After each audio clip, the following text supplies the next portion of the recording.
I remember sitting down in a conference room and watching this purple and blue FPS game on console and scratching my head and saying, was this really going to be it? Was this going to be the thing that defined Xbox?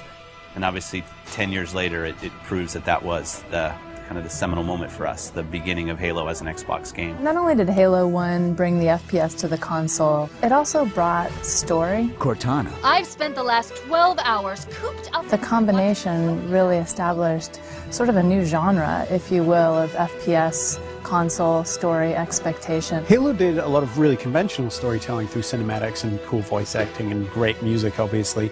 But I think some of the storytelling that happens in Halo that's most inspiring to me is the storytelling that happens through the environment and the sandbox. Well, you were hit with all this great fiction that you could really kind of delve into and try to understand more about. At the same time, you could just pick it up and play. All of that kind of came together to make a game that had not necessarily was completely different than what previous shooters had done, but got all of its individual formulas so excellently perfect. You had this incredible first-person shooter experience that I don't think anyone had ever even come close to before it. Halo was the beginning of me playing console games with my friends, and that's still how I always think about it.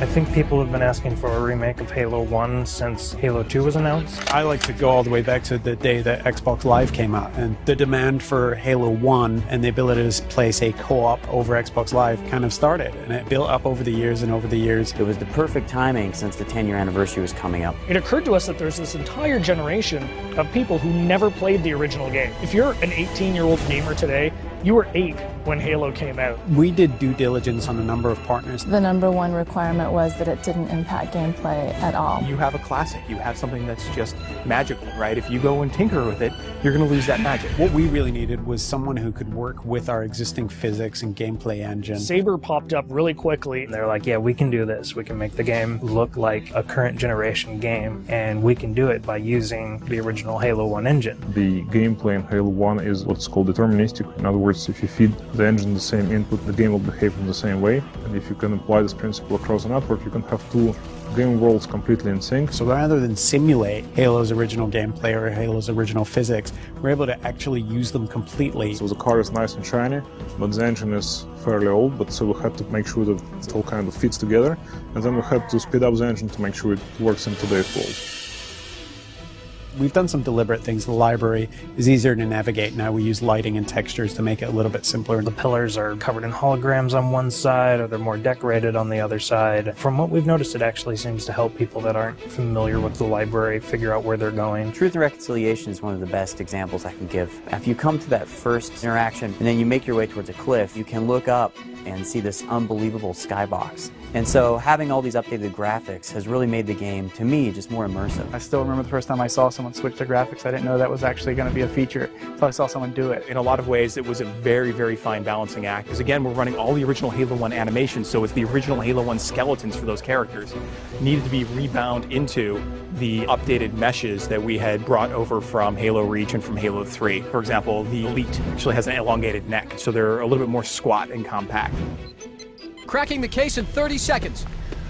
Welcome back, sir. We'll have you battle ready stat. Master Chief's iconic, and he has to look like a hero, and he has to look just right. Chief's armor was a tough process. We went back and forth on that for a long time. Originally, we were using Mark V armor that's built in the multiplayer component of Reach. We just kept coming back, and it just didn't look like Master Chief. The first stuff we put out around E3, I think the forum reaction was instantly, Chief looks wrong, his visor's too big, the color's all wrong. Some people thought we were doing it intentionally as a retro. If you saw the original Chief from like 1999 era, he had a really tall, very matte reflective helmet. It actually looked similar to that. The thing about this group working on this project is that we are very, very passionate about getting this right. We iterated on that probably 6-7 months before we finally got a final Chief's armor that I think looks awesome. One of the #1 asks that we had for a Halo remake was we want co-op over live. The original Halo 1 campaign experience had already been designed for cooperative play.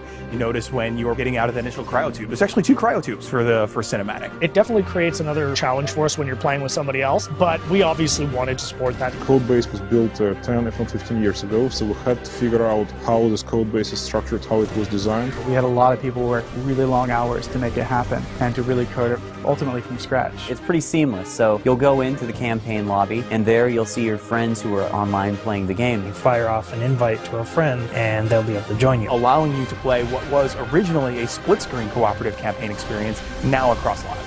Skull on. Classically, skulls in Halo tend to affect behavior, which means the AI needs to support those behavioral changes. How do we create something that alters gameplay? Well, one of our fundamental tenets is keeping gameplay the same. Skulls are one of the tools we're giving the player that if they do want to change their gameplay experience a little bit, they can do it. The benefit to this is that most of these skulls are brand new. You've never seen them before, you never played them. Like Malfunction, where random HUD elements disappear whenever you respawn. Boom is a skull that increases the radius of explosions, making explosions more dangerous both for the Covenant and for the player.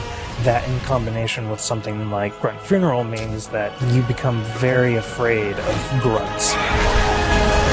We must continue. This way, please. There are a few features that got into the game that turned out better than we expected, and 3D is probably the number one. It was unexpected, it was a bonus, and I don't see 3D very well, but it really worked for me. So for some reason it just pops in Halo in a way that it doesn't in other games or even movies.